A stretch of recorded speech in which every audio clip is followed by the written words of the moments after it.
Hey there, paper geeks and glitter nerds, it's another Crazy Geek Crafter. And this is part 11 of the haunted house. We have started painting. But before painting, we have to Mod Podge everything. It's to protect the paper from soaking up too much liquid when I'm painting. And there is a step later on which will involve some more liquids than just acrylics. So that's why it's important. This took some time. It was worth it. I hope I still kept some of the dimension of the roof tiles, but it was a bit hard. I'm applying it with a soft brush, and I'm giving it a healthy amount of Mod Podge. Yeah. The biggest obstacle was that once it had dried, I had a bit of a hard time seeing how far it come, how much I'd remembered if I'd gotten into every little tiny part of the house. But I think I got it all.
I didn't bring the camera with me outside to spray paint, but this is the paint I used. It's a matte black, or it says Semigloss, so it still has a tiny bit of shine, but it shouldn't be too bad if there are parts that don't get completely covered when I color, because I'm going to use a technique where you don't precision color, but it's more like put a tiny bit of paint on the brush and then just brush it over. The brush is a stiff brush, by the way, it's important.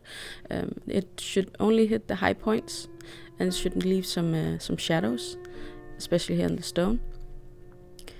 The stone turned out okay, in my opinion, but I'm uncertain whether I'll repaint it to a different color family. I feel like this may be actually too cold for the base stone. Since this is my first time trying out this technique that I picked up from people who paint terrain. That's what they call it. It's basically the board you play on when you play Dungeons and Dragons. That's the videos I watch. I love watching people make miniature things, and that just seems useful for somehow. It's not just for show, it's something you use for playing. So I watch a lot of those, and they use this painting technique where they make a base coat of often black and then brush over with the other colors, and it looks nice. Now I just have to master the technique and staying in frame at the same time. That's actually pretty hard, especially with an object this big. So the idea is you put a tiny bit of paint on the brush. That's why I try and swipe it off on the paper here, and then you go lighter and lighter with your color, and you try to put less and less paint on the brush so that the lighter parts are like when I get to the last part, the color should be almost all white. But there should be so little paint that there should only be the highest points that you're painting that get the color. To try and get some warmth and different colors into the stonework, I'm using some browns with the gray and a bit of red, and the red one goes a bit awry for some parts, and those are some of the ones I'm not too happy about what in this video will be the final result. It won't be the final result of the entire painting process. It just couldn't fit in anymore because I had a bit of trouble with the spray paint, so I had to go to the shop and get a new one. And that ate a lot of time that was supposed to be drying time for the dimension, so I couldn't paint until the next day. But we persevere. I am shocked that it has taken this many videos and I'm still not finished, but you always think things are going to go very fast, don't you? Speaking of speed, I am uncertain whether I should speed this process up more. I would like your feedback on that. I only left it at 4 times the normal speed, which is the speed I normally post my videos in, unless I'm doing something very repetitive. And this is technically very repetitive, but I was uncertain how much detail on this you would like out there. So please hit me back with some answers to the question, should I speed this up or do you enjoy the process?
With the foundation layer done.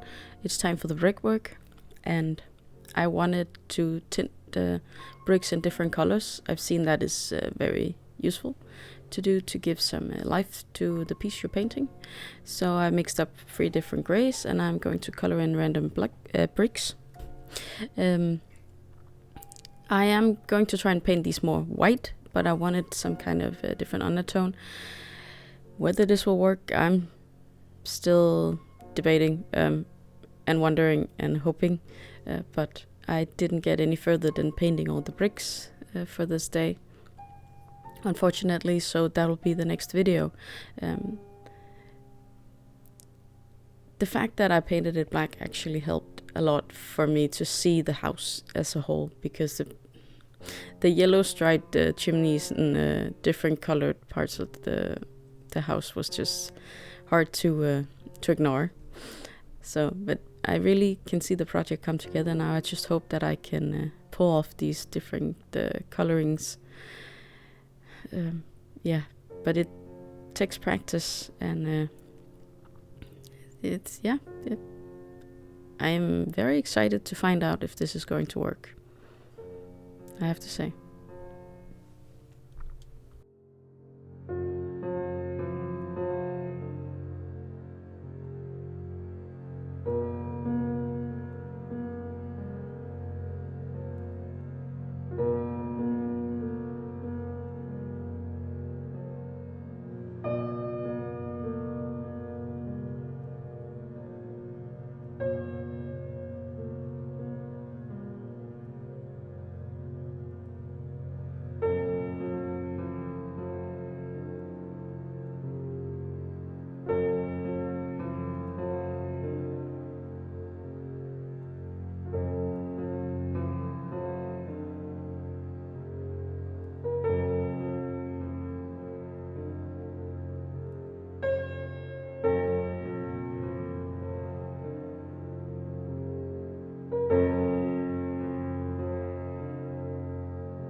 Now that we're getting to the final part, especially the shot here, you can see maybe why I'm not perfectly happy with the stonework for the chimney and the foundation.